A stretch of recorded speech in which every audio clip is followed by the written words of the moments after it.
C.U.T.S, Cradle Under the Star. Welcome back to Team C.U.T.S.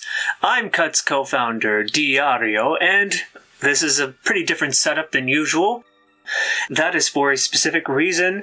It's time to unbox Clock Tower Rewind. So, this is not going to be a scripted video, this is just going to be a freehand video. Clock Tower Rewind released digitally for America and Europe on October 29th through WayForward, Limited Run Games, Sunsoft, and Capcom. And in Japan, it released, and most other parts of Asia actually, it released on October 31st, aka Halloween. So here, as you can see, we'll be focusing on the releases for the region of Asia. We've got quite a few versions to take a look at, but we're going to, of course, start with Japan. Many people know that America's releases through Limited Run, pre-orders were only available through a short window, where you could just pre-order the version you wanted, and then that was it per the process of Limited Run Games. In Japan and the rest of Asia, SUPERDELUXE, which is part of Limited Run Games, they've released their versions for Asia, and unlike Limited Run Games, these versions were commercially released, so you can pick one of these up right now. We have the SUPERDELUXE Deluxe editions for both Nintendo Switch and PlayStation 5, whereas Limited Run Games provided Xbox, PS4, and physical PC. For Japan and the rest of Asia, it is only Switch and PS5 that you're getting. So, if you wanted an Xbox version, you would have had to have gone through the Limited Run Games set. But we have these here to take a look at, so let's go ahead and dive right in. So we're going to start with the Switch. This is the back. And these are the sides. It's a very lovely box, actually. I like that they used the Super Famicom design cover. You get screenshots of the game and just, the various ways that you can enjoy the release. I'll just go ahead and pull this plastic. This is actually my first time opening it since release, actually.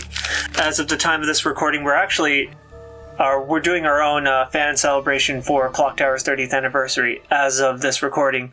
So this is the box. And this is actually just a little slip with SUPERDELUXE. Again, SUPERDELUXE is part of Limited Run Games' chain in Japan. So it's nice that we have this little card just to give you some information. Really helps with the packaging. And this is the box itself. So it's very lovely. I love that, here in the back, you get the Super Famicom clock there, and then also the clock as you see it in the main menu of the game. This is SDX number 14, for those that are savvy with SUPERDELUXE's past releases. They've released quite a few games in their library, but let's just go ahead and pull these contents out. Alright, is there anything else? No. Awesome. So, this is what's included. You get the game, of course, which will open shortly. You get the Clock Tower Rewind original soundtrack. It's the CD included with the game. We have art cards. These were art cards that were included with the release of this version of Clock Tower Rewind. This is the artwork that they featured, unique artwork that's included in this game by horror artist Shintaro Kago. So that's included as an art card. And on the back you see there's the Barrow's Mansion, the version of it that appears in the game. And then we also have this well-known piece of artwork done by Mr. Kasui. Everyone who's in the Clock Tower scene knows of this artwork, has seen it. It's been used quite a bit unofficially, so it's cool to have an official release version of it. It's actually really wonderful art, and I think Limited Run Games is using that for the US release, the limited version of Clock Tower Rewind. We have the Deluxe Plus Bible. This is the bonus included Bible for superfans. SUPERDELUXE likes to do this for every single one of their releases, and this is the Clock Tower version, so we'll go ahead and take a look at that in just a second. Then we have a sticker sheet. The sticker sheet is actually bigger than I thought it would be, which is cool. Like I like sticker sheets that are big. I like big stickers like this stick things on. You of course get the logo, all of the characters. There's a little close up of Jennifer when she gets shocked, and then you have Dead End with Bobby, just different sprites of Bobby, aka the Scissorman in this game. The US version of Limited Run Games has a similar, from the promos, they have a similar sticker sheet to this, but I believe this sticker is the only one that's different. And of course, like the Japanese underneath the logo. It's pretty nice. We have a card. A special card. Super Deluxe likes to do this with all of their releases. There are 2 different cards that you can collect with the releases of Clock Tower Rewind. There's one unique to the PlayStation 5 version, and this is the one that's unique to the Switch version. Looking at the original soundtrack, we'll open it up. You can see there's credits. For those, I'll let you take a look at that for just a second. For the packaging and the version of the tracks that are available. Little note. The version of these tracks that, for the original Super Famicom, because you get both the Super Famicom tracks and you also get the new music that was done uniquely for this release. The Super Famicom portion of the soundtrack actually comes from the 20th anniversary sound collection from 2015. This is just a copy of it that I have. So those were taken from that release for this by Sunsoft and Capcom. There's the credits there. I want to take a look at this booklet. I'm curious because I saw lyrics. I really wanted to take a look at that. It just kind of goes into like the history of Clock Tower. I see that it just a period of releases and just like the story of the development of Clock Tower and everything at Human. And just more, I really want to dedicate some proper time to reading this at some point. Any new Clock Tower information, I just eat up. Yeah, and then you have the lyrics actually for the opening theme and the ending theme. That's unique to Clock Tower Rewind. You have Sharp Laughter, composed by Dale North, vocals by Mary Elizabeth McGlynn, who you know from Silent Hill, and lyrics by Ryorga. What I like about this is that not only is the theming really cool, but you get the full lyrics if you ever wanted to cover the songs, if you ever wanted to create your own versions of the songs, and you also get, in the case of Sharp Laughter, you get the backing vocals, which are usually very hard to hear in the mix, in my opinion. Yeah, and then I was curious about the lyrics to Fading Again, just because it was very... it's a very chilling song. I really wanted to know the lyrics to that, so that's nice that this is included. Then here's credits. And that's the booklet, really. Here's the track listing for those that are curious. And then here's the disc. This soundtrack will also be included with the Limited Run Games release, as far as I know. I don't think the packaging is the exact same as this, but yeah, it's a really nice little booklet thing. I wish they stretched out the Frizz Quadrata here, though. It looks a little inconsistent, in my opinion. But it's really cool. We have the Deluxe Plus Bonus Bible. This cover, featuring Scissorman and Jennifer, was actually drawn by the original manga artist for Clock Tower, The First Fear, Nanae Masaki, also known as... she went under the pen name Yuki Takayama on the release. But here you can actually see they focus quite a bit on the manga, the prologue manga, which also appears as a motion comic in the game. I believe these are scans. I don't think these are the original versions. But real quick, for the sake of my curious brain, I wanted to see how color correct these scans are to the original. I actually have a copy of Clock Tower: The First Sphere right here. This is the PS1 port of Clock Tower. And the limited edition, this is the limited edition version. There's a standard edition and a limited edition of this particular release. This is actually the only way that you'll get to see the manga as it was originally printed. So this is actually a fan book. On the reverse side is the manga. We've scanned this manga previously, so it's available, and it's also available in the game as well. Just as a comparison, it's a little more green on these scans, but it looks pretty color correct, which I'm glad to see, because usually with the scans that you have available online, they're not very color correct. You can see it's a bit darker in tone. I'll let you take a look at that. It's a bit darker in tone compared to the original right here, but really it's a beautiful scan. I'm honestly surprised. That's really cool. And then of course there's the profile for illustrator Nane Masaki, who illustrated some new artwork for this release, as well as the original artwork for the first Sphere, the character art as well, that everyone's very fond of. And just another shot of the prologue manga. I don't think the Method to Capture Victory manga is in here. It's included in the game itself as a motion comic, but I don't think it's in this version. And there's like a little bit of Q&A as well, which would be really cool to read about.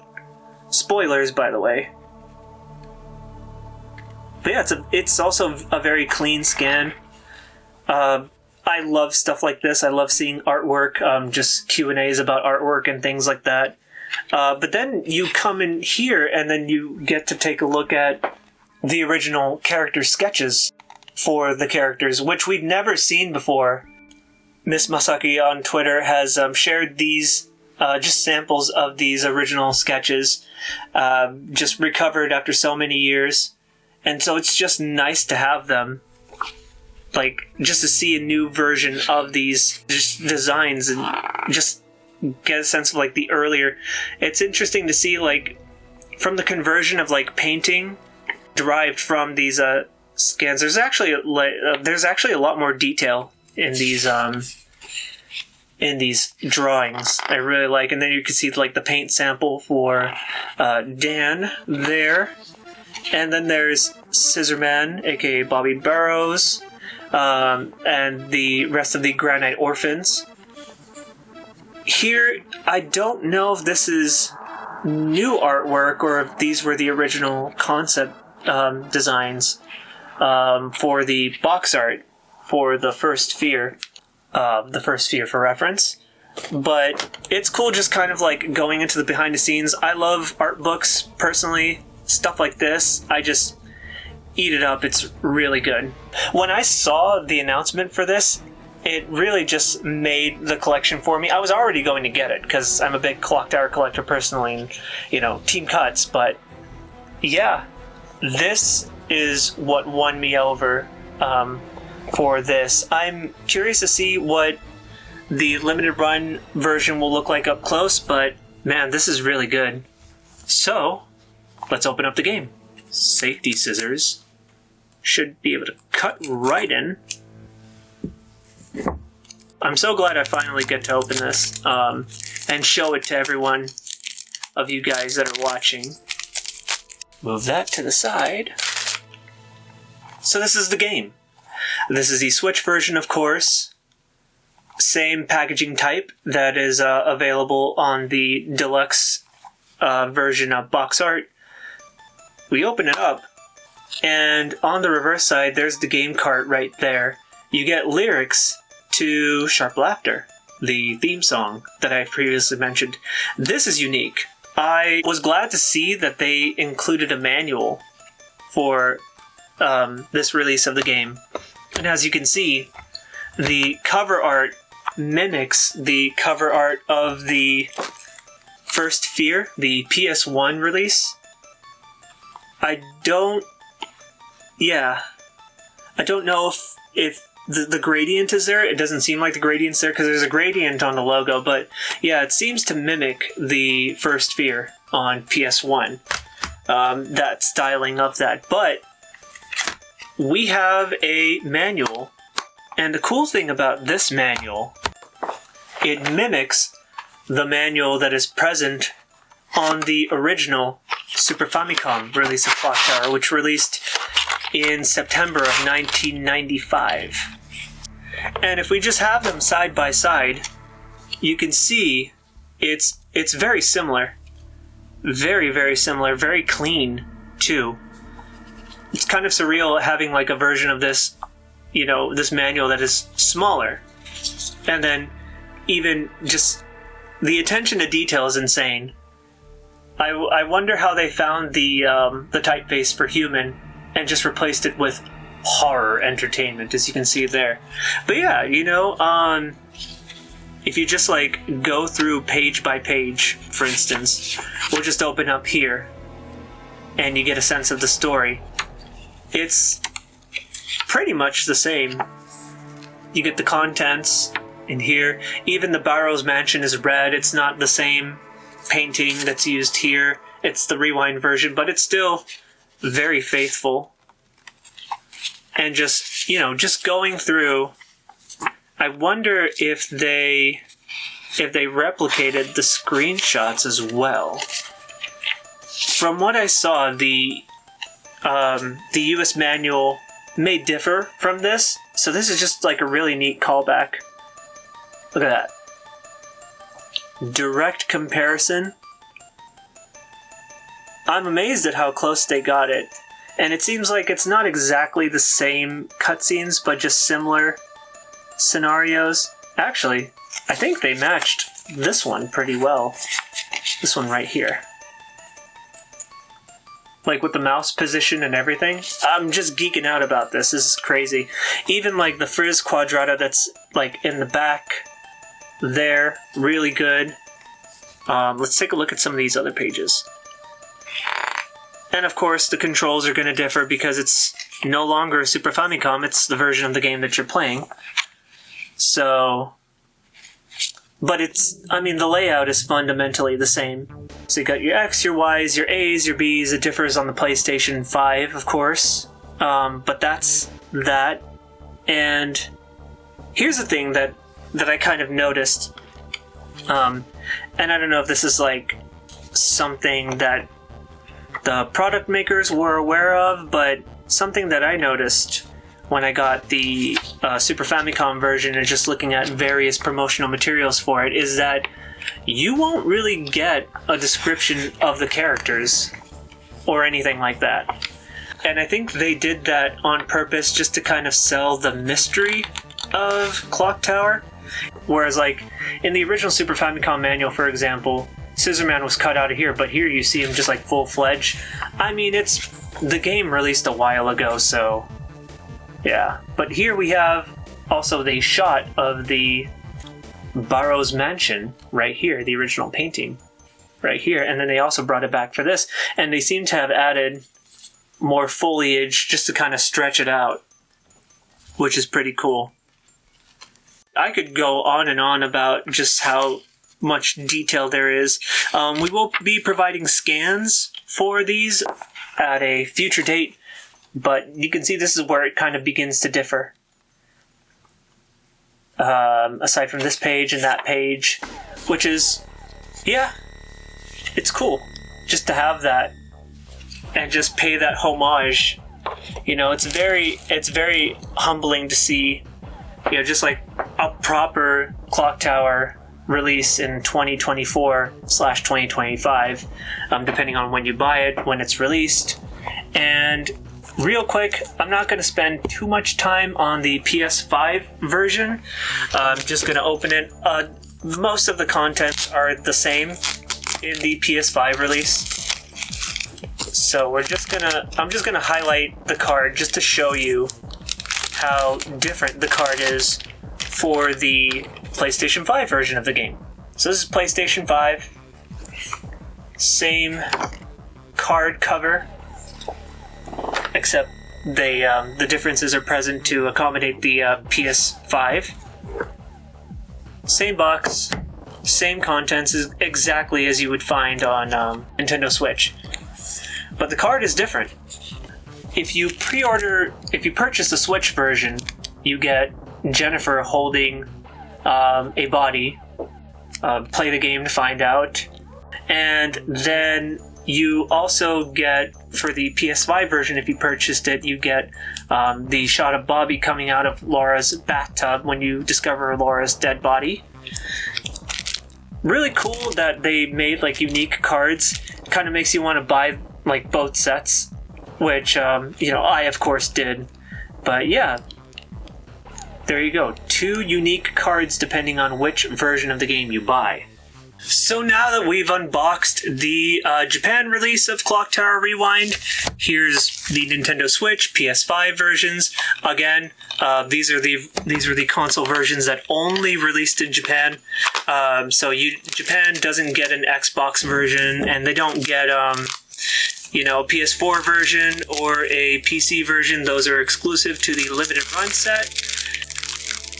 And it's the same for the rest of Asia, including, Korea, China, and various other parts of Asia.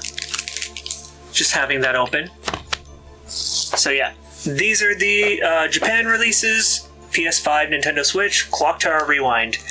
For the rest of Asia, we have the China releases that I'll show you here. This is PS5, and this is Switch. As you can see, the front is the same. It's rated 18+, and the backing is the same, just in Chinese versus Japanese, with the original Super Deluxe versions.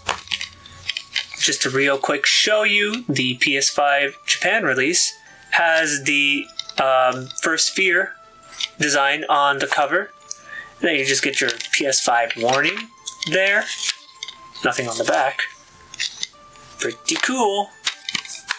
Now, something I'm curious about that I've kind of had some sort of idea about is, do the other releases of Clock Tower Rewind get like the extra goodies, like the manuals and stuff? So let's go ahead and take a look. Safety scissors. Thought the theming of it would make it cool, Alright, so, moment of truth. Let's open it up and figure it out. Yep, as I expected, no manuals included. You only get the game. So if you want a manual, I guess it's only included in the release for Japan. So China doesn't get it. Unfortunately, let's check the Switch version just to make sure. And I think the deluxe versions also only are sold in Japan. So if you're not in Japan, then you don't get like all the extra bonuses. You just get the standard editions. But here is, as you can see, just the game, no manual. In regards to Korea, it seems like Korea doesn't get a physical release of Clock Tower Rewind. From our searches, we haven't seen any Korean physical releases, but we're happy to be wrong. There is one more version, though, and it's this version. This is the version that released in majority of the rest of Asia. And what's unique about this release, we have basically 3 packaging variants, because we have the Japanese version, the Chinese version, and then we have the general Asia release, which is in English. The packaging is in English. So if you missed out on the LRG release by chance, you don't speak Chinese or Japanese, the game itself is multi-language, and there is an Asia release English variant that is commercially sold. So if you want an English version with English packaging, then you have that option as well. I kind of have an idea, but let's go ahead and just take a look to make sure. Yep. Also, no manual. So the manual is only for the release of Clock Tower Rewind for Japan. check PS5 just to make sure. I kind of like manuals. I wish they were still around. I can see why game companies don't really do manuals much anymore, but it's just kind of nice to just sift through, the art and, the how-tos and things like that. Everything's just a click away these days. It's just so convenient. But yeah, just to have them here, these are the physical releases of Clock Tower Rewind. I believe for Singapore and other parts of Asia, it depends. We don't have a proper knowledge of that yet in terms of ratings and stuff. But I ordered my English copies from Singapore, and in Singapore it seems to be age 16 and up, age 18 and up for China, and Serial B for Japan. And these are the versions of Clock Tower Rewind. Physical. It's kind of fun to have all these regional variants, all these different packaged variants. It's basically buying the game again and again, but the people care about their variants, So it's just nice to have all of these in one place. These are all the Asia releases of Clock Tower Rewind. Korea did get a digital release, but it doesn't seem like they got a physical release. We'll keep an eye out and see if that is to change, and we'll update later. Moving on from physical releases of Clock Tower Rewind for the region of Asia.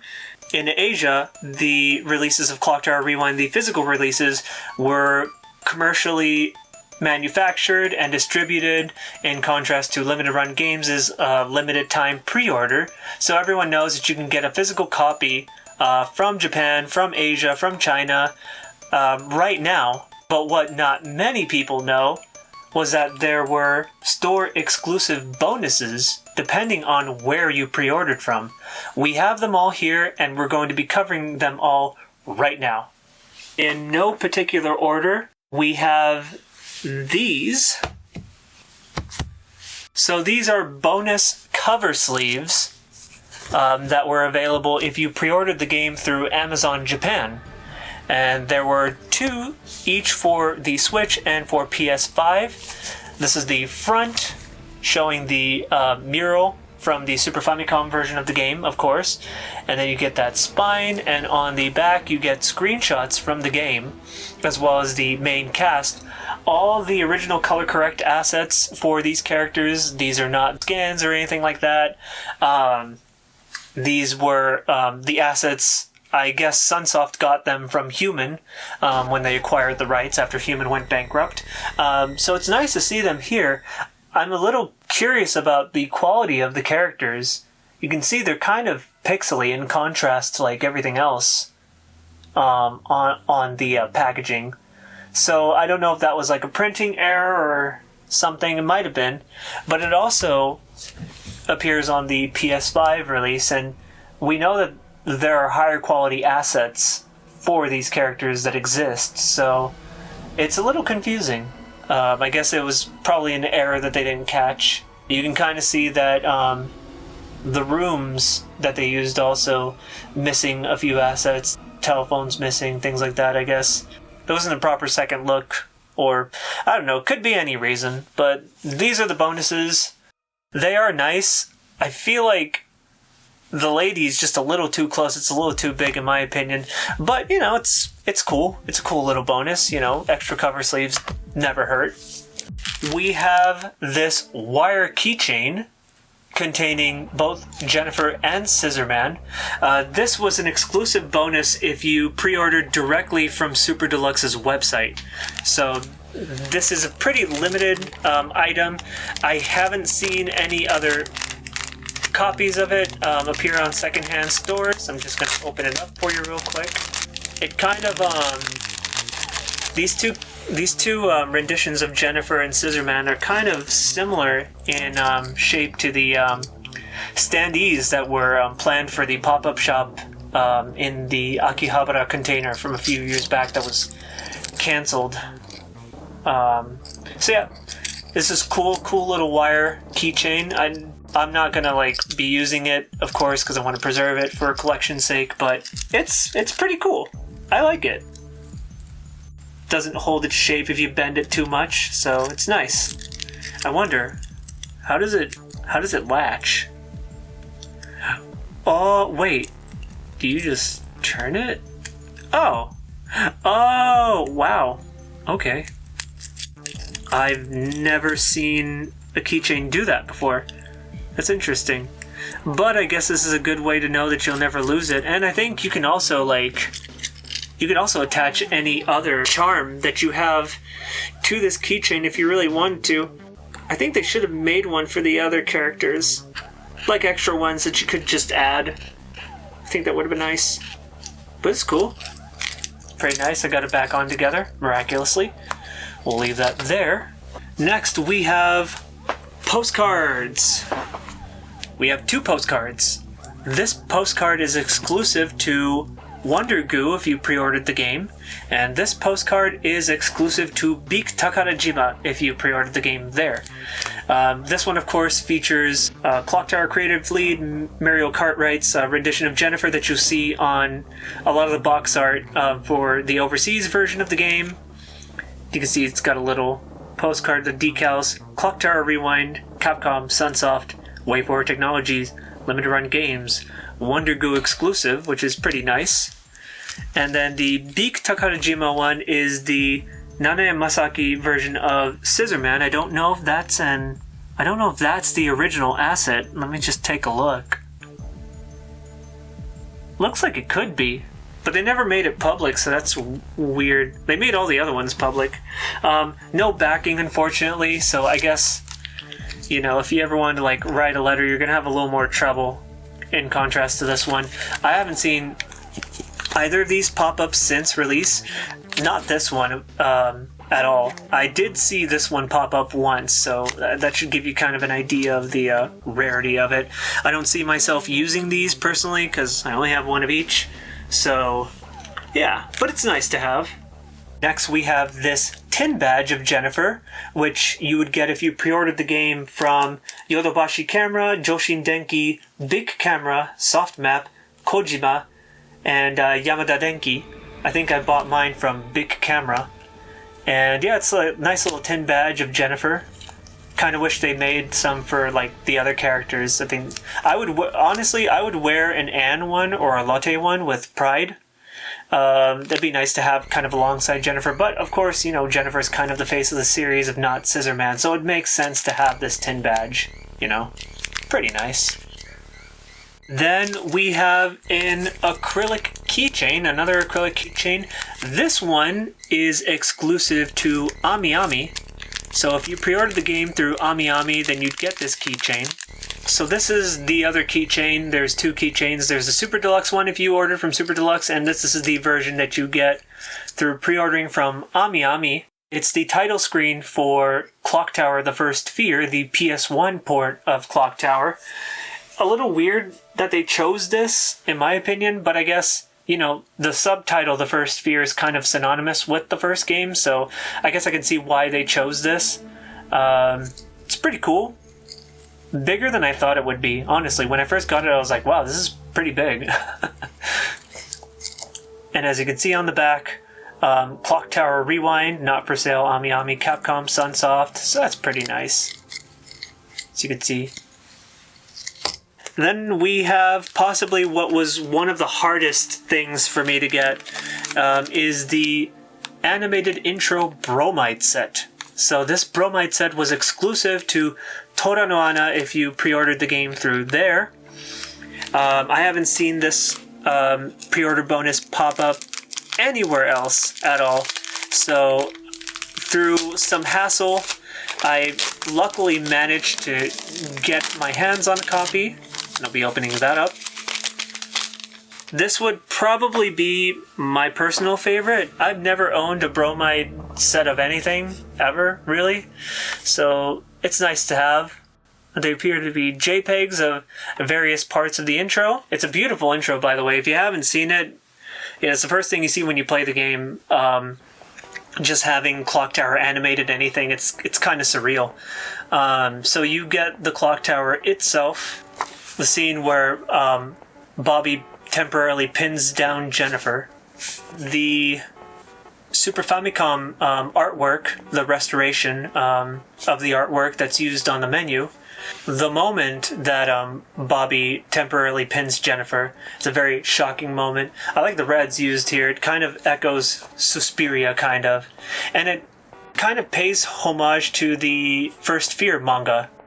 The close-up of the doll, I assume this is the doll in Bobby's bedroom that attacks Jennifer. It's one of the random occurrences in the game. Close-up, you don't really get to see a proper close-up of this doll. It's a very small sprite, so just like the interpretation of this, it's horrifying, man. Look at that. Here's the approaching of Bobby, aka the Scissorman, looking menacing. He kind of looks a lot like Clock Tower 2 Scissorman, mixed with Nane Masaki's Scissorman. So I know that there was a challenge in regards to like the balance that they wanted to strike with the design of Scissorman, because that's the main antagonist, one of the main antagonists of the game. So you kind of want to have something that's striking in design, doesn't stray too far away, which I think they achieved, in my opinion.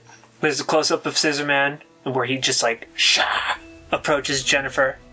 There's Jennifer looking at a picture in one of the first bedrooms you go into. I assume this is the picture of the kids that she's looking at, kind of foreboding, like, oh, what is this, The turnaround shot of Jennifer, this is right before Scissorman approaches. And the other Granite orphans that join Jennifer in the game. So from left to right, you have Anne, Lotte, and Laura. So it's cool to have them included in this set. This whole set, honestly, is bigger than I imagined it would be. Pretty cool that it exists at all, and I can now say that I have a Bromide set, and it was for Clock Tower. Now we have, just to protect it, this is the clear file that was exclusive to Geo if you pre-ordered the game through Geo. Now that the protector's been removed, I can show you this is the clear file exclusive to Geo if you pre-ordered the game through Geo. On the back, Clock Tower Rewind, you get the little credits there. I wasn't a big fan of how they packaged the clear file, honestly, with the game. They kind of just put the game in with the clear file, so you get like a game-sized dent. I wasn't really happy about that, but it still came in pretty good shape, and it's a nice thing to just save your files in, So now moving on to the final pre-order item that I have here. These items are exclusive to Ebiten if you ordered the Famitsu Ebiten Deluxe pack through Amazon Japan, or if you ordered directly off of Ebiten's website. For a while, you couldn't order these items through Ebiten's website because Ebiten's website was under a cyber attack. So the only way that you could have gotten these items were through Amazon Japan until Ebiten opened their pre-orders. And now these items are fairly, you can find them around now. What these are from Ebiten when you pre-ordered Clock Tower Rewind in Japan is the 3D Crystal and the B3 Tapestry. So, this is my first time actually opening this. It's something that I was very interested in. This is the stand for the crystal. And if I open it up, it seems on and off.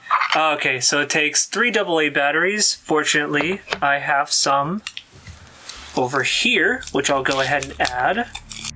1, 2, 3. And now let's go ahead and open the crystal itself. I'm very curious. Oh, it's smaller than I thought it would be. Very nice packaging. Very beautiful, luscious. You don't really see much of anything like that oh my god! Wait, look at this! The gloves aren't really doing it justice, but this is actually 3D! Wow! This is, of course, Mario Cartwright's rendition of Jennifer. But you look, I don't know how they did this, but man, that's insane. It's actually 3D. Wow.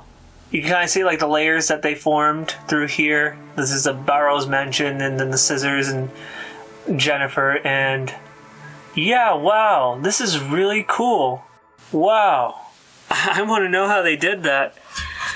What's especially cool is that you can prop it up on this stand, and I don't think it matters what side of the stand you put it on. If I turn on the light, it changes color. Seems like it gravitates towards quite a few different colors. Oh, let me turn off the light so you can see it better. And wow, that's really cool. That is so cool. Wow, so it gravitates towards white, and then red, and then blue, green. That's, yeah, look at that. Isn't that awesome? Wow. You know, it's even kind of like perfect for this. This isn't a unique thing to Clock Tower. Ebuton likes to make 3D crystals for just about anything that they have for sale. But I feel like it's pretty unique for Clock Tower in the case of like kind of just going through these covers. It just brings it like full circle to just kind of like the broad colors of the Dario Argento horror films, of which Clock Tower is inspired by, specifically Suspiria. Like I'm getting like it's really like giving Suspiria right here. That's really cool. Oh my god. So I think this is on the top of my list as far as like my favorites are for pre-order bonuses. I'm gonna leave that there. That's so cool. It said 3D, but I didn't know exactly what they meant by 3D. So that's really cool. Huh. So that's the 3D crystal. Again, exclusive through Ebuton. And then Ebuton also had the Tapestry, the B3 Tapestry, which I've opened up here. We're going to roll it out. I've never owned a Tapestry from Ebuton before, but if we just roll it out, I think from this side, it's the same cover that's used for the crystal. It's the main key art they're using for Clock Tower Rewind, illustrated by Mario Cartwright. There's Jennifer with the scissors in the back, and it's pretty beautiful. I don't know if I'll have this hung up anywhere. I don't want to like potentially damage it in any way. But yeah, you know, this is pretty cool stuff. I've always been a fan of this artwork.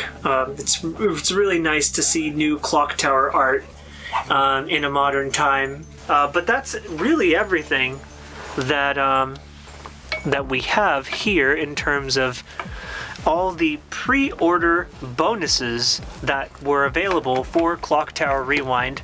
So many, it's kind of surreal because there's kind of a bit of like talk in the Clock Tower community. You know, we call it the Clock Tower curse, in where items will be produced for Clock Tower and then they tend to just disappear either because they're rare or unforeseen circumstances may come in, and you just lose a lot of like potentially good stuff out there. But in this case, it's kind of nice to see all of this merch just available, all these different options.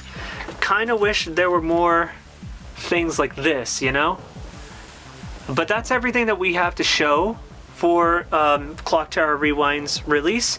There are other things like promotional materials that I haven't shown. I also have plenty of other things that we've archived in the past from the Clock Tower collection and archive. If that's something that interests you, be sure to subscribe to our YouTube channel for more videos on Clock Tower and the like. Be sure to follow us on Twitter at The First Fear. We're on BlueSky now.